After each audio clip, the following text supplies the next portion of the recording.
గత వారం గురువారం రోజు సాయంత్రం ట్యూషన్ సెంటర్కు వెళ్ళొచ్చి కారు ఎక్కుతుండగా స్లిప్ అయి కాలువలో పడిపోయి కనిపించకుండా పోయిన అదితి కోసం ఇంకా గాలింపు కొనసాగుతూనే ఉంది. విశాఖ నగర వాసులకు అధికారులతో పాటు నావికాదళ సిబ్బంది నిర్విరామంగా చిన్నారి ఆచూకీ కోసం గాలిస్తూనే ఉన్నారు. మునిపెన్నడూ లేని విధంగా నావికాదళ గజగీతగాళ్లు చిన్నారి కోసం వెతుకుతుండగా మరోవైపు హెలికాప్టర్లతో సైతం సముద్రం తీరం నుంచి లోపలికి కూడా గాలింపు కొనసాగుతోంది. అయితే అదితి మిస్ అయిన తీరు పట్ల ఆమె తల్లిదండ్రులు, బంధువులతో పాటు విశాఖవాసుల్లో అనేక అనుమానాలు కలుగుతున్నాయి.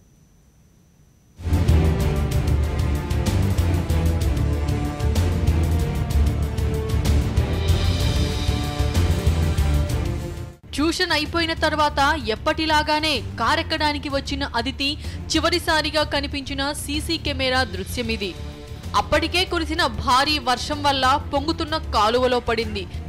చిన్నారి కాలువలో పడిన ఘటనను గమనించలేదని కారు డ్రైవర్ చెబుతున్నాడు. అయితే అదితి స్నేహితురాలు గమనించి కేకలు వేసింది.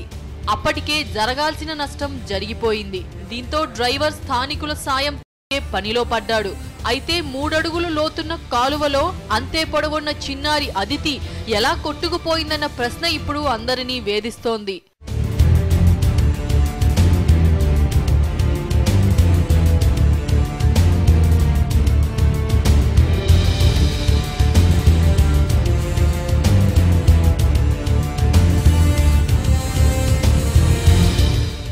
ప్రత్యక్ష సాక్షి చెబుతున్న సమాచారంతో స్థానికులు గాలించే ప్రయత్నం చేశారు. గత వారం గురువారం సాయంత్రం మొదలైన గాలింపు ఇప్పటికీ కొనసాగుతూనే ఉంది.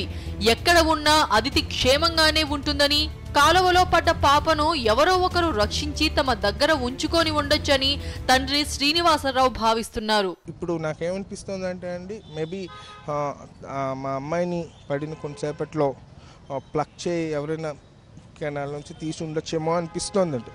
ఎందుకంటే కెనాల్స్ అన్ని చెక్ చేశారు, మల్టిపుల్ టైమ్స్ సీలో చెక్ చేశారు, అన్ని చోట్ల చెక్ చేస్తున్నారండి. ఇప్పటిదాకా అయితే కనిపించట్లేదంటే ఎక్కడో ఇలాంటిది ఏదో అవడం వల్ల. ఎందుకంటే నవి వాళ్ళతో మాట్లాడినప్పుడు సీలో దట్టు వామ్ వాటర్, మన ట్రాపిక్స్లో వామ్ వాటర్ ఉంటుంది కదా, సీలో సాల్ట్ వాటర్ ప్లస్ వామ్ వాటర్లో అయితే ఏ బాడీ అయినా ఇర్రెస్పెక్టివ్ ఆఫ్ ద సైజ్ 72 అవర్స్లో ఫ్లోట్ అయిపోవాలండి. ఇవాళకి అంటే ఇప్పటికీ 5th day running 96 hours 100 hours అయిపోతుందండి. సో ఇప్పటికి కూడా అంటే ట్రేస్ కూడా లేదు. తన స్కూల్ బ్యాగ్ కనిపించలేదండి, కానీ క్యాన్వాస్ షూస్ వేసుకుంది పింక్వి. Just now I saw her video little 1 minute on the CCTV, that put me off.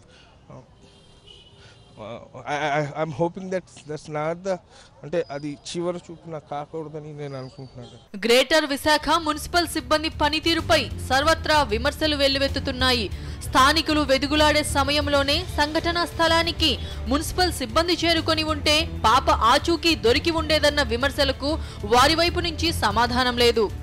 Singapore, Malaysia లాగా నగరాన్ని మార్చేస్తామని గొప్పలు చెబుతున్నారే గాని ఒక భారీ వర్షానికే పెను ప్రమాదం జరిగేలా రోడ్లు తయారవుతున్నా ఎవరికి చీమ కుట్టినట్టుగా లేదని స్థానికులు వాపోతున్నారు.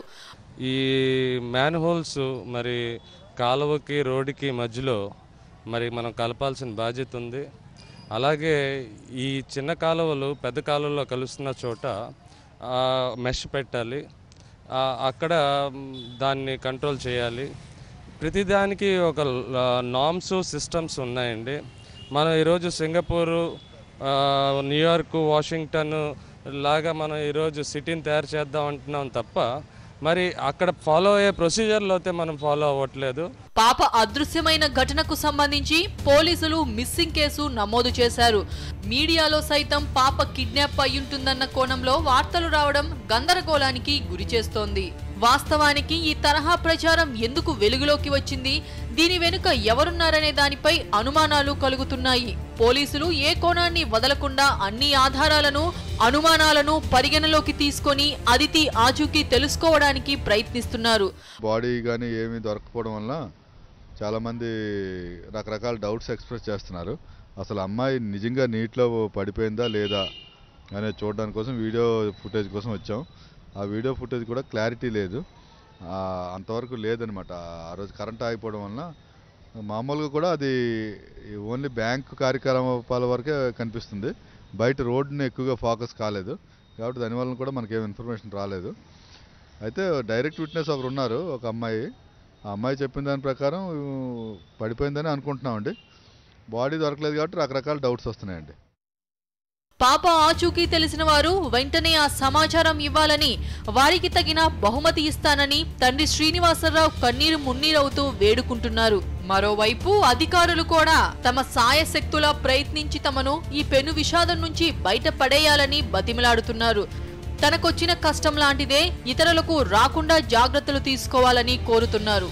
బ్యూరో రిపోర్ట్, సాక్షి న్యూస్, విశాఖ జిల్లా.